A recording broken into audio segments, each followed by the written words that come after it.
There's something in the way you roll your eyes. Takes me back to a better time when I saw everything is good, but now you're the only thing that's good.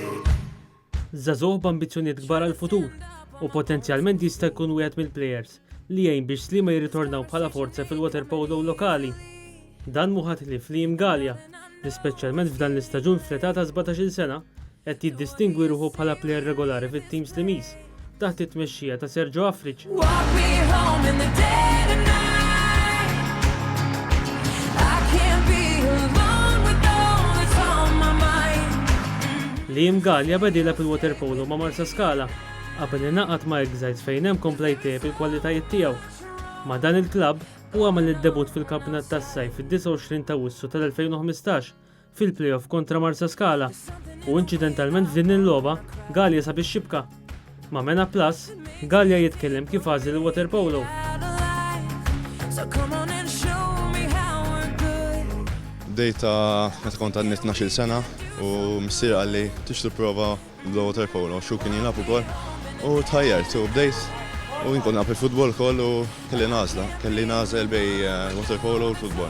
Għassejtni li navvanza aktar waterpolo, allura għażilt il-waterpolo. 'Cause there is so much wrong. Fl-2016, Galea naqat ma' Sliema u fl-istaġun ta' wara kien parti mill-iskwadra Slimiża wkoll. U lab ma' taġbix fl-Enemed Cup u l-kampjonat tax-xitwa tas-sena l-oħra. U lab ukoll fl-ewwel diviżjoni fil-kampjonat tas-sajf ma' taġbix fejn skori 14 gowl. F'esperjenza li żgur initu biex lab mod regolari u kontra plejers akbar minnu. F'dan l-istaġun, Galea sab ix-xibka f'żewġ logħbiet kontra Marsa Scala kif ukoll kontra Sirens. Liam u Eben William Galea, ex-plejer li lab fis-snin design ma' diversi clubs fosthom Marsa Scala, Marsa Xlok, Taxbix, Birzebbuġa u Valletta. X'influwenza ħalla fuqu u kemm jgħinu missieru biex jitjib? Ejja missier jgħin ħafna anki wara kull logħba illi fejn għamel ħażin u fejn improvja u waħed taffettwa ħafna għax anke l-mentalità li ġab miegħu fuqi jista' għenitni ħafna biex inkompli nilab. Yeah, you can be the greatest, you can be the best, you can be the King Kong banging on your chest. You could beat the world, you could beat the war, you could talk to God, go banging on his door. Sliema jinsabu f'perjodu ta' tranzizzjoni u l-pjan imħejjem il-coach Sergio Afriġ, id-direttur tekniku John Soler flimkien mal-Kumitat Slimis u li jsir pjan fit-tul biex Sliema jirritornaw għas-suċċess b'mod konsistenti. Għal dan il-fatt hemm 5 plejers żgħażagħ li huma parti integrali mit-tim u Liam Galea u fost aktar minnhom li qed ikun utilizzat. Jitkellem il-coach Sergio Afriġ dwar il-progress ta' Sliema f'dan l-istaġun. Stiamo crescendo passo per passo e molto presto saranno loro la base della squadra di Sliema per il futuro. Abbiamo una squadra molto giovane, in prima squadra abbiamo 5 giocatori sotto 20 anni, che è una cosa molto importante e li stiamo seguendo molto bene e con attenzione, perché poi loro 1 o 2 anni saranno loro i giocatori più importanti di Sliema.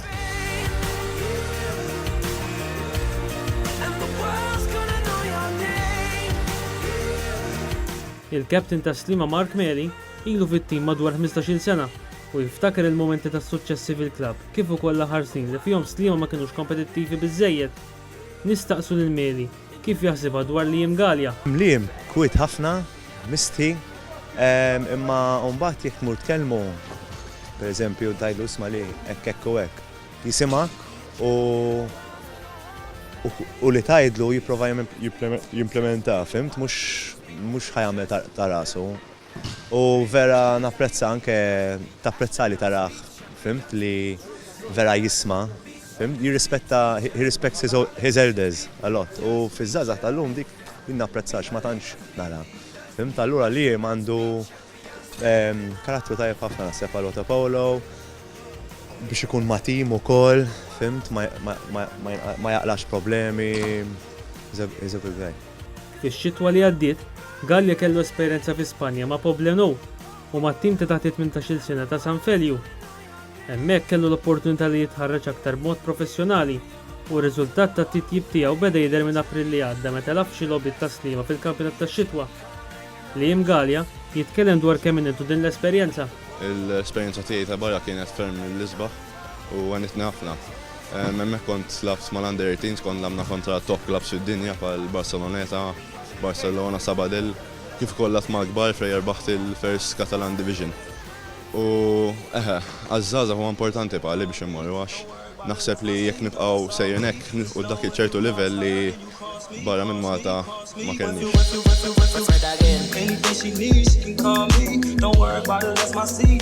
Ma' Mena Plus, Sergio Friċ u Mark Meli jagħtu l-opinjoni tagħhom dwar il-kwalitajiet ta' Liam Galea u fejn qed irid jitjieb. Me and her something different. I really need all you to understand. Liam naraħ bħala play li stalab fid-difiża u anke fl-attak. Irrid jimprovja għalhom naħseb, ovvjament, għadu żgħir allura dak bisu iżjed ma jilab mal-fess, iżjed jagħmel dak it-taħriġ tax-xutwa, fimt l-hawn tat-tul u hekk. Ħajjitjieb, naħseb imma u ovvjament iżjed ma jilab iżjed ħajjitjieb. Il-minuti għandi bżonn u li jilab, I mean, u mbattara l-improvement waħdu. Otherwise, jifimni, għandu fej improvja, ma dejjem jaħdem, dejjem taraħ jitrejn, jaħdem dejjem taraħ jipprova jkun aħjar, allura biżejjed li tara play dejjem jkun aħjar. Buon tiro, fisicamente molto alto, braccia lunghe, ha un bel futuro davanti a sé.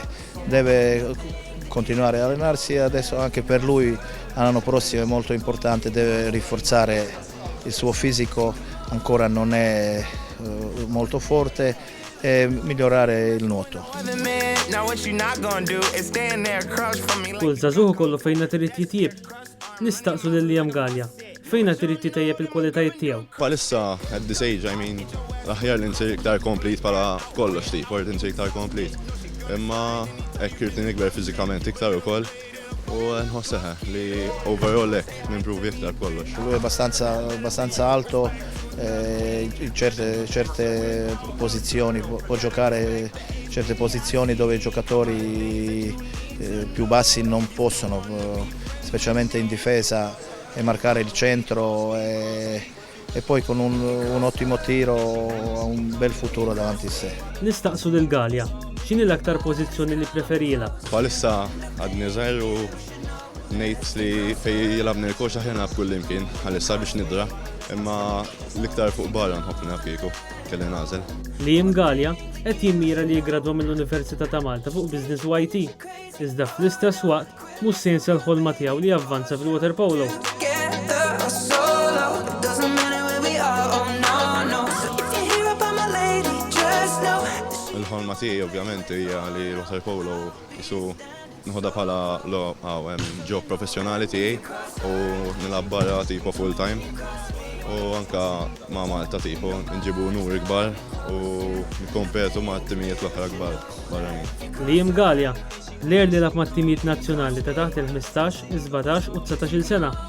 Plejer li jekk ikompli juri dan it-titjib ikun qed iħabbat il-bibien tat-tim nazzjonali mmexxi minn Carlizzo. Żagħżugħ b'ambizzjoni li jkber b'mod akademiku kif ukoll fil-water polo u l-partitari Slimiżi jittamaw li jkun parti mill-futur ta' Slima. Kif wara kollox jaħsib għal-kapten tagħhom Mark Meli. Nispera jkun il-futur ta' Slima jien hekk nikogos nara daw iż-żgħar ħajmin jieħdu over kompletament u jġibu l-unur lejn ta' Slima. That would be the best case scenario, fimt li jew over u jkun play kbir ma' Slima hopefully. Mela da żgur u ovvjament ma' nazzjonal dejjem u ma' Slima l-ewwel.